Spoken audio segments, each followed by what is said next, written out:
요한복음 13장 34절부터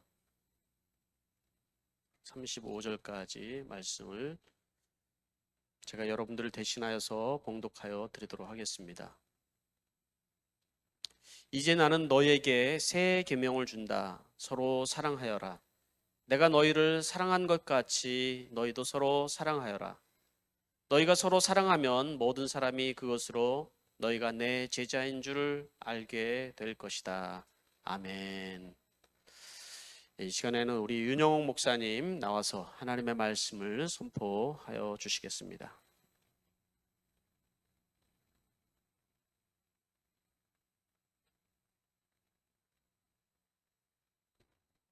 네, 말씀 듣기 전에 잠시 기도하겠습니다. 참 좋으신 아버지 하나님 감사합니다. 오늘도 주일 예배를 주님 허락하시고 부족한 주의 종들이 그리고 죄인된 저희들이 하나님 말씀 앞에 나왔습니다. 하나님, 오늘 우리에게 주신 말씀으로 우리 내면 가운데 깊은 깨달음을 허락하여 주시고 그 주님께서 주신 말씀으로 나의 작은 삶의 변화도 결단되게 하시고 이루어질 수 있도록 축복하여 주시옵소서. 부족한 주의 종은 주인 되신 예수님의 말씀만 전하기를 소망합니다. 나의 생각이나 나의 말이 아닌 하나님의 마음을 전하는 그런 귀한 예배 시간 되게 하여 주시옵소서. 감사드리며 예수님의 이름으로 기도드렸습니다. 아멘. 네, 오늘 요한복음 13장 34절 35절 말씀을 제목으로 예수님의 제자의 기준이라는 말씀을 나누도록 하겠습니다. 강단에 수년 동안 올라와도 뭐 이렇게 긴장되고 떨리는 것은 어쩔 수 없는 것 같습니다. 네. 그리고 또 오미크론으로 많은 성도님들이 지금 예배당이 아닌 이 온라인 앞에서 TV 앞에서 이렇게 예배를 드리고 계실 텐데 예배당에서 예배를 드리시는 분들이나 가정에서 예배를 드리시는 모든 분들에게 하나님의 동일한 은혜가 경험되어지기를 주님의 이름으로 간절히 축원드리겠습니다. 오늘 말씀을 하기에 앞서서 요한복음 13장에 대한 좀 이렇게 개관적인 내용을 좀 여러분들에게 소개를 드리도록 하겠습니다. 본문이 기록되어 있는 요한복음 13장은요, 예수님의 제자 유다가 가룟 유다가 배신으로 이제 예수님께서 유대인들의 손에 잡히시던 밤 마가의 다락방에서 제자들의 최후의 만찬에서 일어난 사건을 기록한 내용입니다. 그 중에 오늘 기록된 말씀은요, 요한복음 13장의 셋째 단락에 해당되는 부분인데요. 여기에서 가룟 유다가 만찬 자리에서 빠져나간 후에 남은 11 제자들에게 예수님 자신의 부활과 하늘로 올라갈 것을 예고하시고 다시 오실 때까지의 기간 동안에 예수님의 예수님 제자들이 행할 신앙생활의 본질인 사랑에 대한 새 계명을 주신 사실을 보도하고 있는 부분이라는 거예요. 그러니까 신앙생활의 본질인 사랑에 대한 새 계명을 주신 부분이라고 생각하시면 됩니다. 여기에서 예수님께서 말씀하신 사랑의 새 계명이란요, 구약의 율법에서 말한 이웃 사랑의 계명과 별개의 것은 아닙니다. 하지만 오늘 예수님께서 말씀하신 사랑의 계명은 예수님의 십자가의 희생을 근거로 한다라는 점에서 옛 계명과는 다른 새로운 것이라고 할 수 있다라는 거죠. 다시 말해 구약 율법에서 말한 옛 계명은 이웃 사랑의 기준을 이웃을 내 몸과 같이 사랑하라고 해서 나 자신의 사랑을 기준으로 말한 것이라고 한다면, 예수님께서 말씀하신 새 계명은 내가 너희를 사랑한 것 같이 너희도 서로 사랑하라 라고 해서 내가 할 수 있는 혹은 나 자신을 사랑하는 기준이 아니라 사랑의 기준을 예수님의 희생적인 사랑에 두고 있다라는 점에서 구별할 수 있다라는 거죠. 기준점이 바뀐 거라는 거죠. 결국 주님께서 주신 새 계명은 우리로 하여금 이기적이고 조건적인 사랑의 행위자가 되지 말고 예수님을 모델로 삼아서 그분이 보여주신 대로 희생적이고 무조건적인 사랑의 실천자가 될 것을 가르쳐주고 계신다는 것입니다. 그러므로 우리가 단지 입술로만 사랑을 외치는 제자가 되지 말고 영혼 구원을 위해 자신을 죽음의 자리까지 내어줄 수 있는 헌신된 제자가 되어야 된다는 것을 예수님은 말씀하고 싶었다는 것이죠. 이러한 내용을 토대로 오늘 우리에게 하나님께서 구체적으로 어떤 영적 교훈을 주시길 원하는지 저는 여러분들과 함께 살펴보기를 원합니다. 여기까지 객관적인 내용을 하고 말씀을 마치면 참 좋겠죠. 그죠? 저도 그랬으면 좋겠는데요. 그래도 저는 아까 예배 기도한 것 같이 저는 종입니다. 강단에 올라간 그냥 하나님께서 전하라 말씀하신 말씀을 그냥 전하는 자이거든요. 그래서 그 하나님의 명령에 충실하고자 합니다. 여러분은 혹시 살면서 모르는 사람들에게 혹은 같이 일하는 직장 동료들에게 혹시 예수 믿는 분이세요? 라는 소리를 들어보셨어요? 혹시 예수 믿는 분이세요? 아니면 교회 다니시는 분이신가요? 라는 소리를 들어보신 적 있으시죠? 네. 아마 교회를 다니시는 분들은 한두 번쯤은 이런 질문을 모르는 분들에게 들어보셨을 거라고 생각합니다. 그런데 이런 질문을 우리가 받았을 때 이런 질문을 하신 분들은 저희들의 어떤 모습을 보고서 물어보신 걸까요? 네. 뭐 우연히 예배를 드리고 밖에 나갔다가 지나가는 사람들이 우리를 봤을 땐 교회에서 나오는 걸 보니 저 사람은 예수 믿는 사람인가 보다 이렇게 생각할 수 있잖아요. 그죠? 그런데 우연히 그냥 길을 가다가 마주친 사람이 혹시 다가와서 예수 믿는 분이신가요? 라고 이렇게 물어보는 들도 덜어 있고, 식당에 앉아서 이렇게 이야기를 나누고 있는데 갑자기 종업원이 다가와서 혹시 교회 다니시는 분이신가요? 이렇게 물어보는 경우도 종종 있다라는 거죠. 주일이 되면 교회에 나와서 예배를 드리는 분들이라면 누가 봐도 누가 뭐라고 해도 저분은 예수님을 믿는 분이구나, 혹은 교회를 다니시는 분이구나라고 생각을 할 겁니다. 의심하지 않죠. 그런데 주일이 아닌 평일에 여러분들이 다니는 직장에서나 혹은 학교에서나 아니면 지나가는 우연히 만나는 믿음 없는 분들과 함께 섞여 지낼 때에 우리의 어떤 모습을 보고 이런 질문을 하실까라는 것이죠. 그냥 그분들이 우리를 보고 우연히 그럴 것 같은 느낌이 들어서 괜히 물어보는 걸까요? 얼굴에 나는 크리스찬입니다 라고 써붙이고 다니지는 않잖아요. 그렇죠? 어떤 예수님의 향기가 나도 모르는 사이에 이렇게 흘러가기 때문에, 풍기기 때문에 그런 질문을 하지 않을까요? 이런 가운데 우리가 진지하게 한번 생각해 보셨으면 좋겠는 것이 있습니다. 그리고 여러분들 스스로에게 한번 질문해 보셨으면 좋겠는데요. 나는 정말 예수님을 믿고 예수님을 따르는 그리스도인인가라는 질문을 한번 해보셨으면 좋겠다. 여러분들은 정말 예수님의 제자이신가요? 우리는 분명 나 자신 스스로는 나는 주님을 따르겠습니다라고 신앙 고백을 하였기에 오늘 이 시간 예수님께 예배하고 있는 것일 거예요. 만약 우리가 크리스천도 아니고 주님의 제자도 아니라면 나와는 아무 상관없게 관심을 가질 필요도 없고 설교를 들을 필요도 없고 하나님을 찬양하고 예배할 필요도 없는 일 아니겠어요?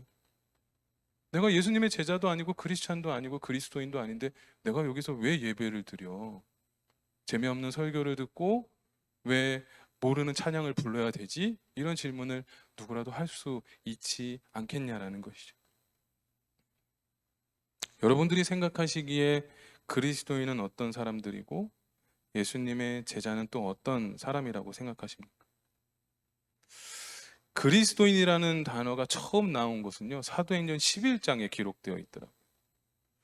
거기에 보면요, 안디옥 사람들이 교회 다니는 사람들, 저와 여러분들과 같이 교회에 다니는 사람들이 자신들과 전혀 다른 방식으로 살아가는 모습을 보고 그들에게 안디옥 사람들이 그리스도인이라는 별명을 붙여줬다는 거예요.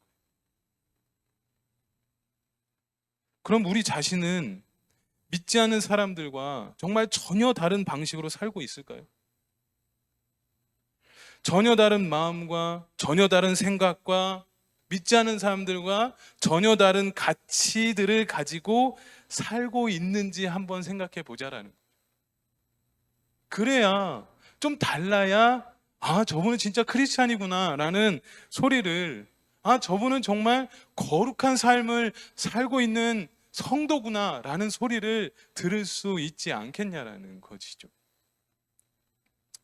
이런 것들을 종합적으로 생각하면서 저 자신을 한번 살펴본 시간을 가졌습니다. 요즘에 제가 이렇게 좀 나이를 조금 먹은 것 같아요. 왜 그러냐면 예전에는 뭐 연예인 나오는 프로그램, 그 다음에 이렇게 뭐죠? 재미난 그런 개그맨들이 하는 프로그램 이런 걸 봤는데, 요즘에는 6시 내 고향, 뭐 한국 기행 이런 것들을 이렇게 막 몰아서 봐요. 몰아서 보는데 아내도 참 그런 것을 좋아합니다. 예. 저 때문에 그런지 모르겠지만 요즘에 또 TV에 보니까 허영만의 식객 이런 거 있잖아요. 전국 방방곡곡을 다니면서 이렇게 맛있는 음식점을 찾아다니면서, 그래서 그걸 보면서 나 나중에 한국 가면은 저 집 한번 들려봐야겠다 이런 생각을 해볼 때가 있죠. 물론 그렇게 재미있는, 제가 또 흥미롭게 생각하는 TV만 보는 건 아닙니다. 이번 주에 제가 좀 이렇게 충격적으로 와닿았던, 충격적으로보다는 저 자신을, 그리고 지금 이 순간에도 생각하게 만드는 토막 뉴스를 하나 본 적이 있어요. JTBC 뉴스였는데 수요일쯤 나왔던 뉴스였습니다. 거기에 이런 뉴스였습니다. 제목이 짐 싹 모아 1억 기부, 설악산 작은 거인의 큰 나눔이라는 토막 뉴스인데, 아마 아실 거예요. 그 설악산에 가면은 그 어떤 그러니까 울산바위라고 해야 되나? 거기 울산바위까지, 거기 암자, 그러니까 교회로 치자면 예배당, 그 불교에서 드리는 그 절에 이렇게 짐을 올려다 드리는, 그리고 혹은 휴게소에 이렇게 물건을 갖다 주는 그 지객분이 있더라고요. 무려 24년 동안 이 일을 하셨다고 합니다. 이분의 이야기를 잠깐 이렇게 본 적이 있는데, 제가 이렇게 설명하기보다는 이 얘기를요, 저희 아내랑도 나눴고 저희 아들들과도 나눴었고요. 밥 먹다가도 얘들아 일로 와봐, 이거 한번 봐봐, 그러고 이거 보고서 느낀 소감이 어때? 라고 이렇게 나눴는데, 여러분들도 한번 이 영상을 그저 눈으로만 스쳐 보내지 마시고 여러분들의 삶의 모습과 여러분들의 마음의 자세, 여러분들의 가치를 한번 생각하시면서 이 영상을 잠시 한번 보셨으면 좋겠습니다. 뉴스 보시겠습니다. 설악산의 산신령이라고도 불리는 지객분입니다. 65살 임기종 씨인데요. 수십 년 동안 자신의 몸보다 큰 짐을 실어 나르면서 그 짐보다 더 큰 마음을 이웃과 나눠왔습니다. 숨소리도 이젠 거칠어졌지만 더 많이 주고 싶단 임 씨의 사는 길을 밀착카메라 이상엽 기자도 지게를 지고 함께 했습니다. 설악산 흔들바위 옆 암자에 올릴 상자를 지게에 싣습니다. 무게는 80kg. 한 번 오를 때 2시간쯤 걸리는데 짐을 나눠 2번 가야 합니다. 이렇게 하면 한 번만 하시면 되는 거죠? 예. 네. 갈 수 있겠어요? 이거 한 20kg? 한 몇 분짜리 그래? 한 걸음 오를 때마다 거친 숨을 내쉽니다. 지게 일은 언제까지? 2시까지 하려고 하는데 약간씩 딸리더라고요. 숨이 차요. 지게를 처음 맨 건 16살 때입니다. 겨울에는 하얀 눈, 설경이 좋고 봄에는 뱃살이 올라오고 선풍도 같은 거지 뭐. 기자가 맨 지게를 보니 옛 생각이 납니다. 첫 내 모습 좀 보이더라고요. 힘들게 보이고요. 애가 안장타고요. 내 자신이 거울에 비추듯이 아내를 만난 순간도 잊지 못합니다.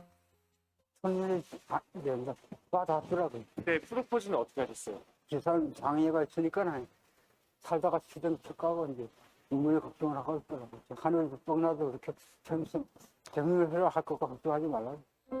산을 오른 지 1시간 30분 만에 암자가 보입니다. 잘하네요. 다 왔어 이제. 여기 쉬죠? 가벼워 보이는데 이거 무겁잖아요. 좀. 한 20kg 정도 나갈 것 같습니다. 짐을 내리고 품삯을 받습니다. 한 번 오를 때 받는 돈은 3만 원. 이 돈을 모아 아픈 아이들에게 준 건 1억 원이나 됩니다.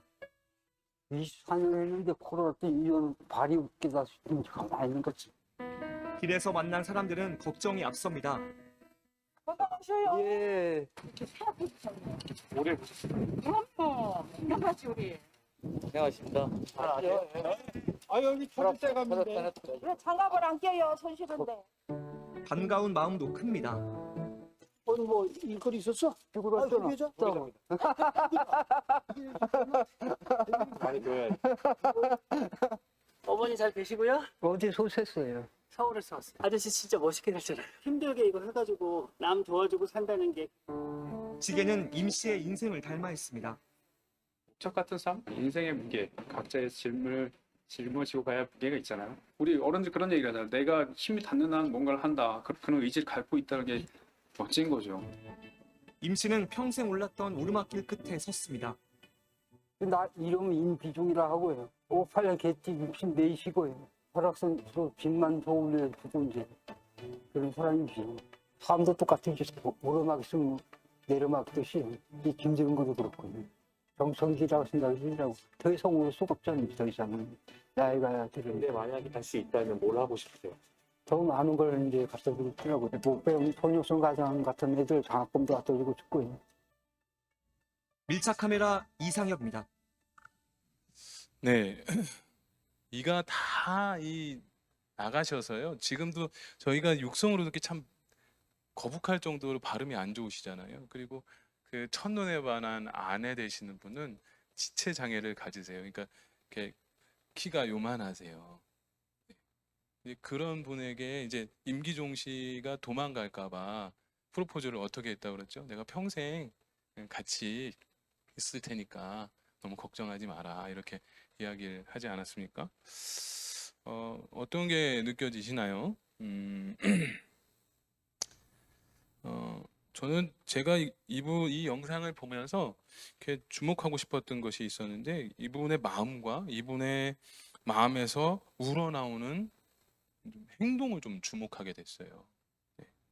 임기종 씨라는 분은 이렇게 힘든 일을 하면서 1억이 넘는 돈을 몸이 불편하거나 돈이 없어 배우지 못하는 어린 아이들에게 기부를 했다라는 거예요. 우리도 그렇게 하자라는 것을 도전하고 싶어서 이런 말씀 드리는 건 아닙니다. 네, 무슨 말씀이신지 아시죠? 제가 이 1억이라는 돈을 계산을 해봤거든요. 이분이 한 번 배달하는데 3만 원을 받으셨다고 했잖아요. 이분이 기부한 1억을 모으려면요 3333번을 올라갔다 내려갔다 하셔야 되는 거예요. 왕복으로 3333번. 이 3333번을 365일 매일 한 번씩 오르락 내리락 한다고 쳐서 계산을 하니까 꼬박 9년하고 1개월 3일을 매일 쉬지 않고 이렇게 올라갔다 내려갔다 해야 기부할 수 있는 돈이라는 거예요. 단 한 번도 만나보지도 알지도 못하는 아이들을 위해서 헌신하는 이분의 마음이 정말 대단하지 않은가요? 근데 저는 이분의 말이 더 대단했어요. 뭐냐면 70까지 하신다고 했잖아요. 요즘에는 막 교회 사역도 막 빨리 은퇴해야 된다. 뭐 사역도 내고 싶다. 뭐 저도 종종 그런 말을 하긴 하지만 근데 이분이 저는 70까지 한다라고 70까지 하고 싶은데 힘 닿는 데까지 숨이 목까지 찼는데도 그 얘기를 하신다는 거예요. 그런데 더 멋있는 말은 뭐냐면 더 많이 주고 싶다. 더 많이. 저는 내심 이분이 크리스찬이었으면 좋겠다라는 생각이 참 많이 들었어요. 그러면서 이런 분들이 이 임기종 씨를 보면서 사람들이 말하는 게 이런 말이잖아요. 진짜 멋있게 살잖아요. 저 아저씨 진짜 멋있게 살잖아요. 힘들게 일해서 남 도와주며 사는 것이. 여러분, 이게 진짜 멋있는 모습 아닌가요? 제가 이 영상을 수요일에 보고 일주일 내내 고민에 빠지기 시작했어요. 그리고 저 자신을 봤습니다. 정말 부끄러웠어요. 하나님의 십자가의 대속의 은혜로 받은 나는 지금 어떻게 살고 있는지 너무 괴로웠어요. 그래서 생각해 봤습니다. 나는 지금 주님 앞에서 잘 살고 있는지. 나는 초대교회 성도들과 같이 믿지 않은 사람들과 전혀 다른 방식으로 살고 있는 그리스도인인지 생각을 해봤다는 거예요. 여러분, 초대교회 성도들이 어떻게 살고 있는지 우리가 목장에서 경험하고 있잖아요. 내 것을 나눠주고 어려운 사람을 도와주며 함께 기쁨으로 섬기는 그 모습이 믿지 않는 사람들과 전혀 다른 그런 삶, 우리 목자 목녀의 삶, 목장의 삶이잖아요. 그런 삶을 내가 살고 있나? 라는 생각을 해봤다는 거죠. 그리고 내 마음 가운데 주님의 사랑이 있는지 봤습니다. 내 마음 가운데 예수님의 희생적 사랑이 있는지도 봤어요. 하나님 앞에 정말 부끄러웠습니다. 눈물이 날 정도로 부끄러웠어요. 저는 분명 지금까지 주님을 따르는 성도요 제자인 줄 알았는데 아니라는 생각이 정말 강하게 들었습니다. 아니구나. 나는 주님의 제자의 삶을 살지 못했구나 라는 생각이 들었습니다. 우리들은 예수님을 나의 주님이라고 부르고 그분의 말씀하신 것들에 대해 순종하면서 살고 있는지 한번 이 시간에 돌이켜 보시길 바랍니다. 이런 중에 예배 설교를 준비하면서 갑자기 예전에 읽었던 카일 아이들만 목사님이 쓰신 영어로, 제가 영어 발음은 좀 후진데 그 Not a Fan이라는 책이 떠올랐습니다. 여기 호주에서 살면 한 23불 정도 하더라고요, 이 책이. 한글로 이제 번역을 하면은, 한국말로 번역한 책이 팬인가 제자인가라는 책인데요. 예전에 읽었습니다. 우리 담임 목사님도 이게 팬인가 제자인가라는 설교를 한번 하신 적이 있었거든요. 근데 아마 이 책을 읽어보신 분들이 계실 겁니다. 설교를 준비하면서 갑자기 이 책이 떠올라서 이 책을 다시 샀어요. 다시 사서 다시 읽기 시작했습니다. 앉은 자리에서 꼬박 6시간 동안 처음부터 끝까지 다 읽었습니다. 이 책을 읽은 이유는 단 하나였어요. 나는 주님의 팬인가 제자인가라는 것을 알고 싶어서. 그냥 막연하게 성경 보고 성경 66권 다 읽기는 시간이 너무 오래 걸리잖아요. 그러니까 저보다 앞서 가시는 목사님이 쓰신 책을 한번 읽어가면서 나는 그럼 팬인가? 나는 제자인가? 한번 궁금해서 읽기 시작했습니다. 나중에 여러분들 기회 되시면 이 책 꼭 사서 읽어보셨으면 좋겠습니다. 저는 출판사에서 일하는 사람 아니거든요. 아니지만 저는 기회가 된다면 이 책을 가지고 독서 모임도 하고 싶을 정도로 이번에는 조금 강하게 저에게 좀 다가온 말들이 참 많이 있습니다. 목자 목녀님들께서도 이 책을 필독서로 읽어도 좋겠다는 생각이 많이 들 정도로 참 귀한 책이었습니다. 이 책에 나와 있는 몇 문장을 여러분에게 좀 읽어드리도록 하겠습니다. 책 첫 장을 이렇게 열어보면 이렇게 시작이 돼요. 예수님의 관심사는 신앙의 연수가 아니라 헌신의 깊이다라는 말로 시작합니다. 여러분들, 제자의 길은 말이죠, 매력적이고 편안하고 편리한 길이 아니다라는 거예요. 그런데 강단에서는 제자의 삶을 마치 너무나 매력적이고 편안하고 편리한 길로 포장하고 있다는 겁니다. 그래서 더 많은 사람이 제자의 길로 동참할 수 있도록 자꾸 이렇게 전도를 한다는 거예요. 그런데 제자의 길은 원래 이런 편안한 길이 아니다라는 것이죠. 책에서는 이렇게 얘기합니다. 예수님을 따르는 것이 어떤 의미인가? 그러면서 팬은 관람석에 앉아서 팀을 열렬히 응원하는 사람이다. 고함을 지르고 응원은 하지만 경기를 위해 희생하지는 않는데. 이게 팬이래요. 선수에 관해서는 다 알지만 정작 개인적으로는 알지 못한다. 많은 교회가 성전에서 스타디움으로 변질되고 있습니다. 매주 팬들이 스타디움으로 우르르 몰려와서 예수님을 응원하고 찬양하지만 그분을 진정으로 따르는 사람은 없다라고 얘기했어요.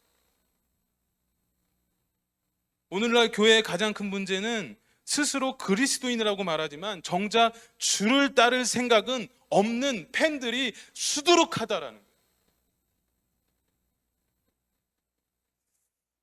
열내서 이렇게 설교해서 제가 화내고 혼내시는 줄 아는데 그렇지 않습니다. 성령님께서 주시는 마음에 감동이 되어 여러분들과 나누고 있는 것 뿐입니다. 제가 뭐라고 여러분들을 혼낼 수 있겠습니까? 한번 질문해 보시죠. 우리는 진정으로 주를 따르고 있는지. 만약 스스로 자신이 제자라고 말한다면 무슨 근거로 말할 수 있을까요? 스스로 자신의 제자라고 말할 수 있는 근거는요, 예수님이 제시하시는 기준을 우리의 기준으로 삼아야 제자인 거예요.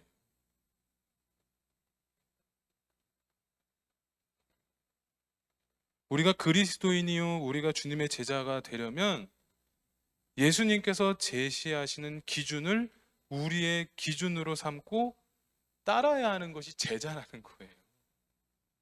내 기준, 내 생각, 내 마음이 아니고 내 가치, 내가 소중하는 것, 그런 것 중요하게 생각하며 따라가는 것이 아니라 예수님이 제시한 것을 기준으로 삼고 따라가는 게 그리스도인이요 제자라는 거예요. 말씀에서 예수님께서 친히 우리에게 보여주신다.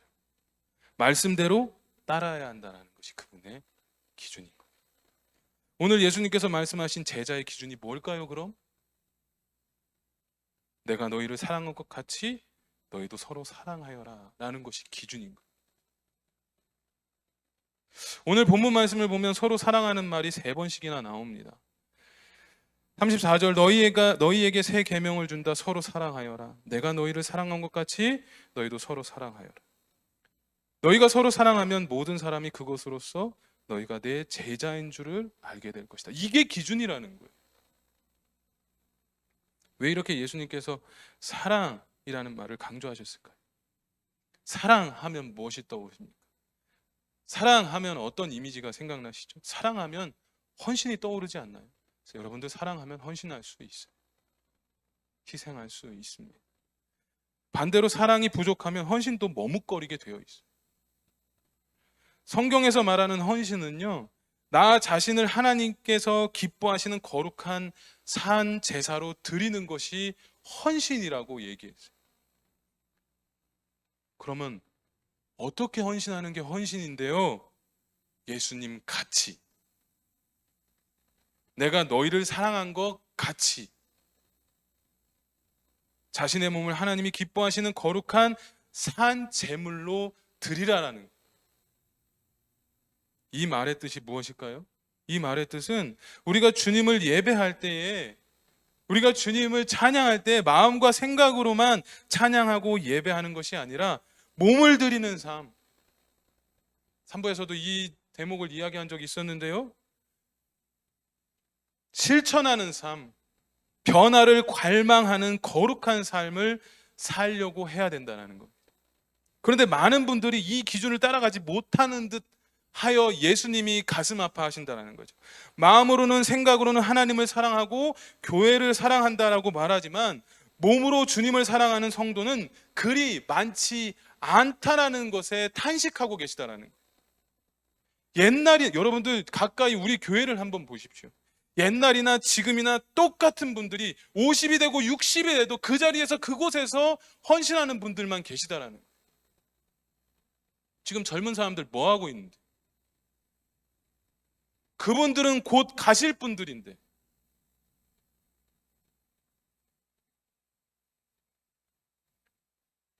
그 모습을 하나님이 보시고 안타까워하신다. 여러분, 몸으로 사랑한다는 말이 무슨 말처럼 들리십니까? 몸으로 사랑한다라는 말은요, 우리가 주를 위해 시간을 드린다라는 말. 몸으로 사랑한다라는 말은 우리들의 손과 발과 전 인격적인 모든 것을 주님께 드린다라는 말이에요. 몸으로 사랑한다라는 말은 주님의 몸된 교회를 위해 헌신하고 섬긴다라는 말이 몸으로 사랑한다라는 말이에요. 사람들은 예수님을 믿고 기도를 하고 찬양을 부르는 것을 너무 좋아합니다. 그런데 그러나 나의 손과 발을 움직여야 하는 것이든지 자기의 물질을 드리는 것이라든지 시간을 내는 것들은 좋아하지 않는다라는 거예요. 대부분의 성도들은 주일에 교회에 왔다가도 그냥 왔다만 가도 자신의 신앙생활을 잘 유지하고 있다라고 생각하며 사시는 듯합니다. 하지만은요, 성경에서 말하는 주님을 따르는 자의 제자의 삶의 기준은요, 전혀 그렇지 않다라는 거예요. 주일만 예배드리는 내 사랑하는 제자야, 이런 말씀 없어요. 성경에서는 주님의 나라를 위해, 주님의 몸된 교회를 위해 우리가 산 제물이 되어야 한다라고 가르쳐주고 있을 뿐이라. 뭐라고요? 산 제물이 돼야 돼. 여러분, 제물이 된다는 것이 무슨 뜻일 것 같으세요? 제물은 사르면 산 것이 제물이 될 수는 없어요. 죽어야 제물이 되는 거예요. 죽어야만 제물이 되는 것이 제물인 거예요. 제물은 희생되어야 돼요. 그래서 예수님께서 친히 헌신적인 사랑, 희생적인 사랑을 우리에게 보여주신 것입니다. 내가 너희를 사랑한 것 같이 너희도 서로 사랑하라. 얼마나 못 알아먹었어요. 얼마나 못 알아들었으면 나같이 사랑하면 돼 하고 가르쳐주지 않으셨겠냐. 예수님께서는 분명 하나님의 살아있는 모델이셨어요. 하나님께서 우리를 향한 사랑하심이 어떠했는지 실제적으로 보여주셨어요. 우리에게 따라하라 가르쳐주셨어요. 따라하라 가르쳐주셨어요. 요한복음 3장 16절 말씀에 하나님이 이처럼 사랑하셔서 외아들을 주셨으니 이는 그를 믿는 사람마다 멸망하지 않고 영생을 얻게 하려는 것입니다. 영혼 구원 어떻게 해야 되는 줄 아십니까? 하나님이 이처럼 사랑하면, 따라하면 영혼 구원 할 수 있다고 말씀하신 거예요. 예수님은 하나님이 우리를 얼마만큼 사랑하고 어떻게 사랑하셨는지 이처럼 가르쳐 주셨다는 겁니다. 이것이 기준이에요. 다른 기준은 없어요. 왜 가정교회를 시스템이 아닌 정신이라고 말씀하신지 이해가 되십니까? 아무리 목장을 잘하려고 이거 갖다 쓰고 저거 갖다 이용해도요, 정신이 바로 잡히지 않으면 절대 영혼 구원이 일어나지 못하다라는 것을 가르쳐주고 있는 거예요. 가정교회 정신의 근원이 어디입니까? 성경입니다. 하나님 말씀입니다. 팬인가 제자인가라는 책의 내용에서 또 이런 글이 있었습니다. 대개 우리가 뭔가를 사실로 받아들이는 것이 믿음이라고 생각합니다. 아, 정말 예수님이 계시는구나. 아, 정말 내가 한번 이참에 예수님만 믿어볼까? 하고 이렇게 받아들이는 것. 내가 받아들이는 것을 믿음이라고 생각해요. 그런데 하지만 성경에서 말하는 믿음은 책의 내용이에요. 제가 말한 것이 아니라. 하지만 성경에서 말하는 믿음은 단순히 머리로 받아들이는 거나 감정적으로 인정하는 것이 아니다. 믿음의 대상을 실제로 따라야 진짜 믿음이다.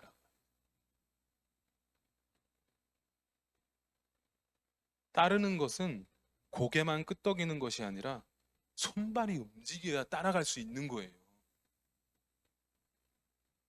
복음서를 보면 예수님은 나를 믿으라 라는 말씀을 몇 번 한 줄 아십니까?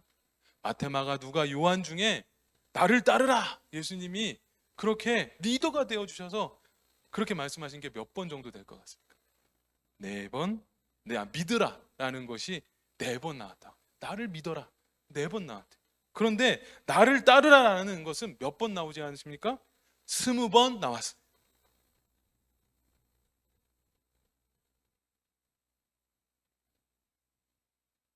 예수님을 믿는다고 진짜 제자가 되는 건 아니에요. 예수님을 믿고 따라가는 자가 진짜 제자인 거예요. 예수님처럼 사랑하는 자가 진짜 제자인 거예요. 그래서 요한 사도도 요한일서 4장 11절 말씀에서 사랑하는 자들아, 하나님이 이같이 우리를 사랑하셨은즉 우리도 서로 사랑하는 것이 마땅하도다라고 했어요. 이 말은 사랑을 받은 사람은 그 사랑에 감사하여서 다른 사람을 사랑해야 하는 것이 마땅하다라는 것을 말하고 있는 거예요. 예수님의 십자가의 사랑을 믿어 구원받은 여러분, 그 예수님의 사랑을 흘려 보내야 되는 것이 마땅한 제자의 도리요 삶이요 길인 줄로 믿으시길 바랍니다. 여러분들, 이것이 성경에서 말하는 제자의 기준이에요. 우리가 주님의 제자인가요? 여러분은 예수님을 어떻게 생각하십니까? 다른 누구보다도 예수님과 깊은 관계를 맺고 계십니까? 여러분과 예수님의 관계는 어떤 관계이시죠? 그리고 얼마나 끈끈하게 지내고 계십니까? 어릴 적부터 교회를 다녔는가, 아니면 최근에서야 교회라는 곳에 왔는가, 그런 것은 중요하지 않아요. 예수님이 여러분과 맺기 원하시는 관계는 따로 있습니다. 예수님이 여러분과 맺기 원하시는 관계는요, 주님이 원하시는 기준에 따라올 수 있겠니? 라는 것이 중요한 거예요. 사랑의 헌신은 구체적인 사랑으로 표현된 헌신이 되어야 합니다. 사랑의 헌신은 생각과 말로만 그치는 헌신이 되어서는 안 됩니다. 사랑하는 성도 여러분, 사랑과 헌신은 늘 함께 가는 거예요. 사랑이 없는 헌신은 의무감으로 하는 행위일 뿐입니다. 그래서 신이 나지 않는 거예요. 금방 지치게 되는 겁니다. 그럼으로써 헌신에는 반드시 사랑이 전제되어야 한다는 거예요. 헌신에는 언제나 사랑이 풍성하게 흘러야 된다는 거예요. 그래야 지속적인 헌신, 즐거운 헌신이 가능하다는 겁니다. 그래서 예수님이 사랑을 강조하신 거예요. 그렇지만 반대로 헌신이 없는 사랑은 사랑이 아닌 겁니다. 죽은 사랑인 거예요. 그것은 주님과 이웃에게 어떤 감동이나 선한 영향력을 행사하지 못합니다. 그러므로 헌신의 1차적인 것은 사랑이며, 사랑의 자연스러운 결과가 헌신이라는 거예요. 말씀을 마치겠습니다. 여러분들, 교회를 사랑하십니까? 한 영혼을 사랑하십니까? 우리가 서로 사랑할 때 비로소 주님의 제자가 된다는 것을 잊지 마시길 바랍니다. 오늘 이 시간 섬김과 헌신의 자리에 나오시길 바랍니다. 어떻게 헌신해야 되는지, 부족한 내가 주님의 나라를 위해서 무엇을 해야 될지 모르시는 분들, 밖에 나가시다 사역 지원서에 나와 있는 그 사역들 하나하나 의미를 떠올리며 보시길 바랍니다. 사랑하는 목자 목녀님들, 혼자 구원받지 마시고 목장 식구들과 함께 주님의 나라 확장에 쓰임받는 도구로서 그분들을 도와주시기를 바랍니다. 부족한 가운데서도 하나님 의지하며 주님께 쓰임받는 자리에 나오는 저와 여러분들 모두 되시기를 바랍니다. 고개를 돌려 거기에 예수님을 만나야 될 사람들을 찾아가 그분들을 위해 주님의 사랑을 전해주시길 바랍니다. 그 가운데 주님의 놀라운 은혜가 이번 한 주 동안 있게 되기를 주님의 이름으로 간절히 축원드리겠습니다. 우리 이 시간의 말씀을 생각하면서 함께 기도하는 시간 되기를 바랍니다.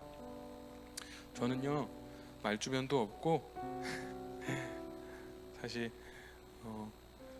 무슨 설교를 해야 될지 참 몰랐었는데 오늘 다른 거 다 기억하지 못한다 하더라도 여러분들 그 지게꾼 이야기, 그 영상만 하나만 봐도 저를 볼 수 있잖아요. 여러분들 숨이 목까지 차오를 정도로 주를 위해 헌신해 보셨어요?